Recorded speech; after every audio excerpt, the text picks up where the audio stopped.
Hello नमस्कार साथियों, आप सभी को नित्यम बिहार बोर्ड के इस चैनल में दिल खोल करके स्वागत है। तो कहते हैं ना, रख हौसला वह मंजर भी आएगा, प्यासे के पास चलकर समंदर भी आएगा, थक के ना बैठे मंजिल के मुसाफिर, मंजिल भी मिलेगी और मंजिल मिलने का मज़ा भी आएगा। तो जैसे मैं आपको लगातार पता चल रहा होगा कि ये हमारे चैनल से बिहार बोर्ड क्लास 10th का ऑब्जेक्टिव कराया जा रहा है, जो आपके 2026 के बिहार बोर्ड एग्ज़ाम में कारगर साबित होगा। क्योंकि हमारे चैनल पे जितने भी सवाल उठाए जा रहे हैं वे सभी क्वेश्चन बैंक और प्रीवियस ईयर ही प्रश्न हैं और उन सभी सवालों का फुल डिस्कशन होता है। तो पहले आप वीडियो देखिए, डिस्कशन अच्छा लगता है, वीडियो पसंद आता है, वीडियो को लाइक करेंगे, शेयर करेंगे एंड कमेंट करेंगे। और इसी तरह का अगर आप वीडियो प्रतिदिन चाहते हैं तो कमेंट में अवश्य लिखेंगे, ठीक है। तो चलिए बिना समय को हम गवाए हुए हम आपको बता दें कि बिहार बोर्ड क्लास 10th आज की इस सीरीज में हम लोग SST यानी सोशल स्टडीज़ का सवाल देखने वाले हैं।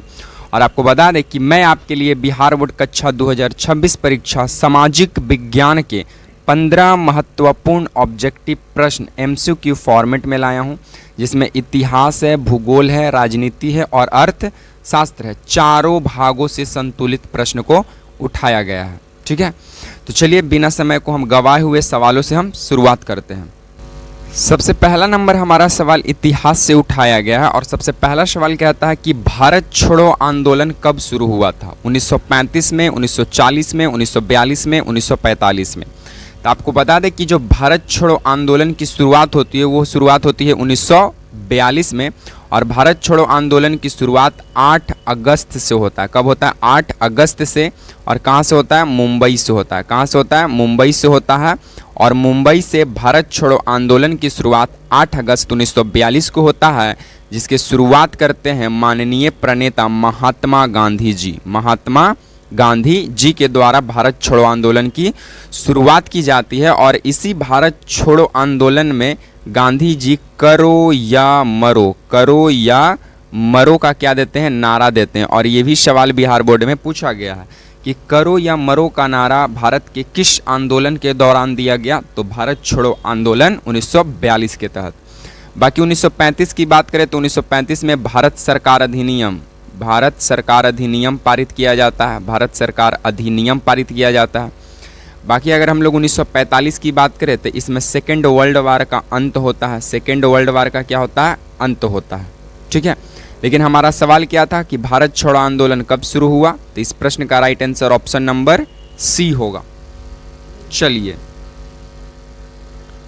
नेक्स्ट हमारा सवाल बोलता है कि भारतीय राष्ट्रीय कांग्रेस की स्थापना कब हुआ था? 1881 में, 1885 में, 1890 में, 1905 में।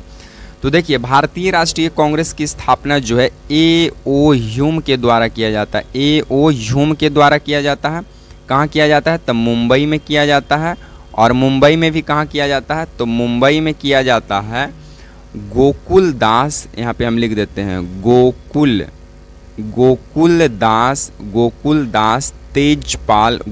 दास तेजपाल संस्कृत महाविद्यालय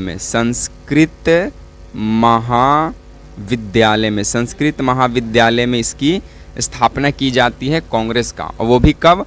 28 दिसंबर को।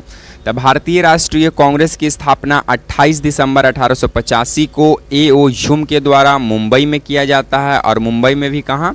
तब गोकुल दास तेजपाल संस्कृत महाविद्यालय में किया जाता है, ठीक है। 1881 में INC यानी भारतीय राष्ट्रीय कांग्रेस की कलकत्ता अधिवेशन होता है। 1990 की बात करें तो 1990 में ही जो हमारे भारत के महान समाज सुधारक और विचारक जो थे, जिनका नाम है ज्योतिबा राव फूले, इनका क्या हो जाता है? मृत्यु हो जाता है। 1905 की बात करें तो 1905 में क्या हो जाता है? बंगाल विभाजन होता है। 1905 में बंगाल विभाजन होता है। और बंगाल विभाजन किसके द्वारा किया जाता है? तो लॉर्ड कर्जन के द्वारा। किसके द्वारा? लॉर्ड कर्जन के द्वारा किया जाता है। तो आप सेकेंड नंबर सवाल से इन सभी प्रश्नों को ध्यान में रखेंगे, ठीक है। और यहाँ से हर एक साल एग्जामिनर जो है भारतीय राष्ट्रीय कांग्रेस से सवाल को बिहार बोर्ड में उठाता है, ठीक है। चलिए हम लोग नेक्स्ट सवालों की ओर हम लोग अब आगे बढ़ते हैं। नेक्स्ट हमारा सवाल क्या कहता है कि नील दर्पण नाटक किसने लिखा था? बताइए, नील दर्पण जो नाटक है ये किसने लिखा था? दीनबंधु मित्रा ने, बंकिम चंद्र चट्टोपाध्याय ने, रविंद्रनाथ टैगोर ने या प्रेमचंद ने? तो देखिए, प्रेमचंद का प्रमुख पुस्तक का नाम है गोदान। क्या नाम है? गोदान। और ये भी बिहार बोर्ड में पूछा है कि गोदान निम्न में से किनके द्वारा रचा गया है? तो गोदान पुस्तक के प्रमुख रचयिता कौन है? प्रेमचंद हैं। रविंद्रनाथ टैगोर का है गीतांजलि। गीतांजलि किनका पुस्तक का नाम है? तो रविंद्रनाथ टैगोर का है। और रविंद्रनाथ टैगोर ने 1911 के कलकत्ता अधिवेशन में जन गण मन को गाया। जन गण मन को क्या किया? जन गण मन को गाया। ठीक है। बंकिम चंद्र चट्टोपाध्याय की बात करें तो इनके द्वारा आनंद मठ को लिखा गया है। आनंद मठ को लिखा गया है। और नील दर्पण जो है वो दीनबंधु मित्रा के द्वारा लिखा गया है। तो इस प्रश्न का right answer option number A हो जाएगा। देखिए, प्रश्न और उसका उत्तर जानने से मतलब नहीं है, उस प्रश्न और उसके उत्तर जानने के बाद और भी वहां से किस किस प्रकार के रिलेटेड सवाल बनते हैं वो जानना मायने रखता है। ठीक है, चलिए नेक्स्ट हमारा सवाल बोलता है कि सविनय अवज्ञा आंदोलन किस वर्ष शुरू हुआ? तो सबसे पहले अगर सविनय अवज्ञा आंदोलन से पहले की बात करें तो 1919 में सबसे पहले रॉलेक्ट एक्ट आता है। उसके बाद फिर 13 अप्रैल 1919 को जालियांवाला बाग हत्याकांड हो जाता है। ठीक है। 1922 में असहयोग 1920 से 1922 में 5 फरवरी 1922 को असहयोग आंदोलन को क्या कर लिया जाता है? गांधी जी के द्वारा सूचना पड़ता है। और 12 फरवरी 1922 को गांधी जी के द्वारा असहयोग आंदोलन को वापस ले लिया जाता है। 1947 में भारत जो है 15 अगस्त 1947 को भारत जो है 15 अगस्त 1947 को आज़ाद हो जाता है। और 14 अगस्त 1947 को भारत से पाकिस्तान अलग हो जाता है। ठीक है। तो सविनय अवज्ञा आंदोलन की शुरुआत डांडी यात्रा समाप्त होने के पश्चात 1930 में होता है। तो इस प्रश्न का राइट आंसर क्या हो जाएगा? ऑप्शन नंबर सी हो जाएगा। ठीक है, चलिए अब नेक्स्ट हमारा जियोग्राफी का सवाल है कि पंजाब का ये भारत का धान का कटोरा किसे कहा जाता है? पंजाब को, हरियाणा को, छत्तीसगढ़ को या बिहार को? तो देखिए, बिहार में रोहतास जिला को धान का कटोरा कहते हैं। धान का कटोरा, क्योंकि बिहार का रोहतास जिला जो है धान का सर्वाधिक उत्पादन करता है। और रोहतास जिला में ही नहरों के द्वारा सबसे ज़्यादा सिंचाई होता है। नहरों के द्वारा सबसे अधिक सिंचाई कहाँ होता है? तो नहरों के द्वारा सबसे अधिक सिंचाई जो है वो रोहतास में ही होता है। पंजाब की बात करें तो पंजाब में अधिक सिंचाई से भूमि निम्नीकरण का कारण बन गया। पंजाब में भूमि निम्नीकरण का कारण क्या है? भूमि निम्नीकरण। पंजाब में भूमि निम्नीकरण का कारण क्या है? तो पंजाब में भूमि निम्नीकरण का कारण जो है वो है अधिक सिंचाई है। ठीक है। बाकी हरियाणा की बात करें तो हरियाणा जो है ये किस चीज़ में आगे है भाई? तो भारत का ये उत्तरी राज्य है हरियाणा। ठीक है। और हरियाणा जो है स्पोर्ट्स के मामले में ये नंबर 1 स्थान में है, स्पोर्ट्स के मामले। ठीक है। तो भारत का धान का कटोरा किसे कहते हैं? छत्तीसगढ़ को कहते हैं, क्योंकि छत्तीसगढ़ धान का उत्पादन सबसे ज़्यादा करता है। और उसके बाद कोयले का भी उत्पादन ये अधिक करता है। झारखंड के बाद छत्तीसगढ़ का ही नंबर है कोयले के मामले में। ठीक है, चलिए नेक्स्ट बोलता है कि भारत का सबसे बड़ा राज्य क्षेत्रफल की दृष्टि से कौन सा है? तो भारत का सबसे बड़ा राज्य क्षेत्रफल की दृष्टि से राजस्थान है। कौन सा है? राजस्थान है।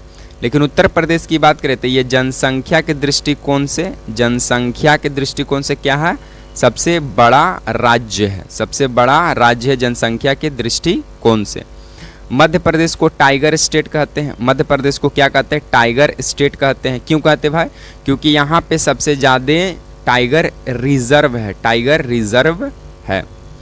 महाराष्ट्र की बात करें तो महाराष्ट्र में सूती कपड़ा मिल की स्थापना कब होती है? तो महाराष्ट्र में सूती कपड़ा मिल की स्थापना 1954 में काबस जी नानाजी डावर के द्वारा किया जाता है। काबस जी नानाजी डावर के द्वारा किया जाता है सूती कपड़ा मिल की स्थापना। ठीक है, चलिए नेक्स्ट बोलता है कि गंगा नदी का उद्गम स्थल कहाँ है? तो देखिए अमरकंटक की पहाड़ी से नर्मदा नदी और प्लस में आपका सोन नदी और नर्मदा नदी का उद्गम जो है वो अमरकंटक की पहाड़ी से होता है। और मानसरोवर झील से अगर बात करें तो सिंधु नदी, उसके बाद सतलज नदी और रावी नदी, ये 3 नदियाँ चीन के मानसरोवर झील से निकल कर आती है। सिंधु नदी, सतलज नदी और रावी नदी मानसरोवर झील से निकलती है। अमरकंटक की पहाड़ी से नर्मदा नदी और सोन नदी निकलती है। और सोन नदी एकमात्र नदी है जो अमरकंटक की पहाड़ी से निकलकर बिहार में आकर मिलती है। बाकी गंगा नदी का उद्गम स्थल गोमुख है, यानी उत्तराखंड में जो गोमुख हिमानी है वहीं से होता है। और इसी गंगा नदी पर टिहरी बांध बनाया गया है। टिहरी बांध उत्तराखंड में, टिहरी बांध कहाँ है? उत्तराखंड में टिहरी बांध है। ठीक है, चलिए नेक्स्ट हम लोग सवालों की ओर हम लोग आगे बढ़ते हैं। नेक्स्ट सवाल की बात करें तो हमारा नेक्स्ट सवाल बोलता है कि हीराकुंड बांध किस नदी पर बना है? तो हीराकुंड बांध जो है, देखिए हीरा कैसा होता है? तो हीरा जो है वो लंबा होता है, त्रिभुज आकार का। तो हीरा लंबा रहेगा तो महान है भाई। हीरा लंबा है तो वो क्या है? हीरा अपने आप में क्या है? महान है, क्योंकि सबसे कीमती चीज़ मिलता है। तो हीरा महान है, तो हीराकुंड बांध जो है ये महानदी पर है। किस नदी पर है? महानदी पर है। और हीरा को हमेशा सब उड़ावे के फिराक में रहता है। तो हीराकुंड बांध महानदी पर है, उड़ीसा राज्य में स्थित है। उड़ावे के फेर में रहता है मतलब कि उड़ीसा राज्य में स्थित है हीराकुंड बांध, जो कि भारत का सबसे लंबा बांध है। भारत का सबसे लंबा बांध हीराकुंड बांध महानदी पर उड़ीसा में है। ठीक है, बाकी गोदावरी नदी की बात करें तो गोदावरी नदी पर जायकवाड़ी बांध बनाया गया है, जायकवाड़ी बांध। नर्मदा नदी की बात करें तो नर्मदा नदी पर सरदार सरोवर बांध बनाया गया है। ये नर्मदा नदी पर कहाँ पे? गुजरात में कवड़िया जिला। तो नर्मदा नदी पर सरदार सरोवर बांध है गुजरात में, गोदावरी नदी पर जायकवाड़ी बांध है, महानदी पर हीराकुंड बांध है और गंगा नदी पर टिहरी बांध। ठीक है, तो इन सभी सवालों को आप ध्यान में रखेंगे। ये सभी सवाल बिहार बोर्ड के प्रीवियस ईयर में पूछा गया सवाल है। ठीक है, चलिए हम लोग नेक्स्ट सवालों की ओर हम लोग आगे बढ़ते हैं। नेक्स्ट सवाल जो हमारा है वो राजनीतिक से है, यानी पॉलिटिक्स से है। और हमारा सवाल बोलता है कि भारत के राष्ट्रपति का चुनाव कौन करता है? तो भारत का राष्ट्रपति का चुनाव निर्वाचक मंडल करता है। ठीक है, और भारत का राष्ट्रपति बनने के लिए एज कितना होना चाहिए? तो 35 वर्ष होना चाहिए। और भारत का प्रधानमंत्री बनने के लिए एज कितना चाहिए? तो भारत का प्रधानमंत्री बनने के लिए एज 25 वर्ष कम से कम होना चाहिए। उसके बाद संसद की बात करें तो संसद में जो यहाँ से अगर बात करें संसद और विधायक पर दल बदल कानून लागू होता है। दल बदल कानून क्या होता है? लागू होता है। और दल बदल कानून के तहत क्या होता है कि अगर कोई भी संसद विधायक एक पार्टी को छोड़कर दूसरे पार्टी में जाता है तो उसकी सदस्यता को रद्द कर दिया जाएगा, यानी उसके पद को मतलब खत्म कर दिया जाएगा। और दल बदल कानून जो है ये राजीव गांधी के शासनकाल में लाया गया। राजीव गांधी के शासनकाल में लाया गया था। कब? 1985 में। कब लाया गया? 1985 में।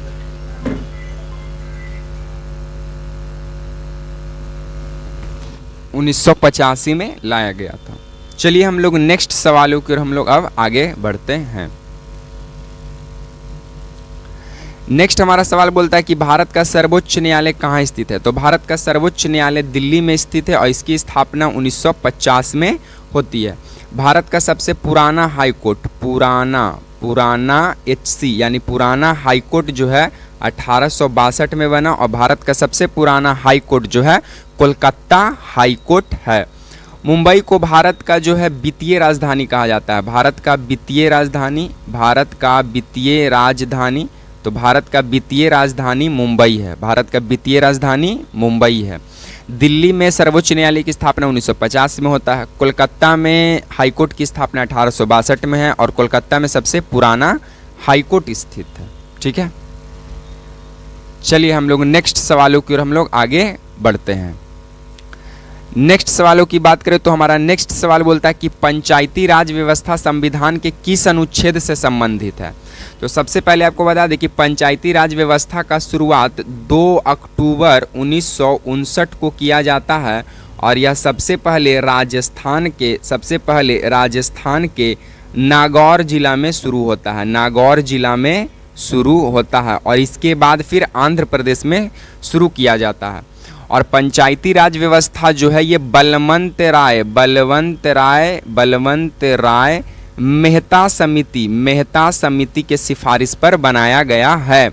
और पंचायती राज व्यवस्था जो है इसका उल्लेख 11वीं अनुसूची में देखने को मिलता है, 11वीं अनुसूची और 40 अनुच्छेद में। तो इस प्रश्न का right answer option number A हो जाएगा।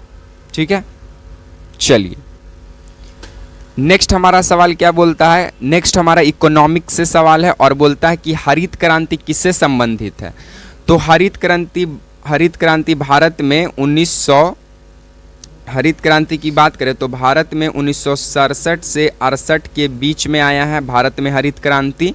और हरित क्रांति के तहत खाद्यान्न उत्पादन को बढ़ावा मिला और खाद्यान्न में भी सबसे ज़्यादा गेहूं को। ठीक है, दुग्ध क्रांति की बात करें तो दुग्ध क्रांति के लिए श्वेत क्रांति लाया गया और श्वेत क्रांति के जनक कौन है? वर्गीज कुरियन है, कुरियन। ठीक है, और हरित क्रांति के संस्थापक कौन है? तो एमएस स्वामीनाथन हैं। औद्योगिक क्रांति की शुरुआत कब होता है? तो 18वीं शताब्दी में औद्योगिक क्रांति की शुरुआत होता है, ये तो आपको मालूम ही होगा। ठीक है, चलिए अब हम लोग नेक्स्ट सवालों की ओर हम लोग आगे बढ़ते हैं। नेक्स्ट हमारा सवाल क्या कहता है कि भारत में पंचवर्षीय योजना की शुरुआत कब हुआ। तो भारत में पंचवर्षीय योजना की शुरुआत 1951 में होता है और पंचवर्षीय योजना जो है पहला ये कृषि पर आधारित था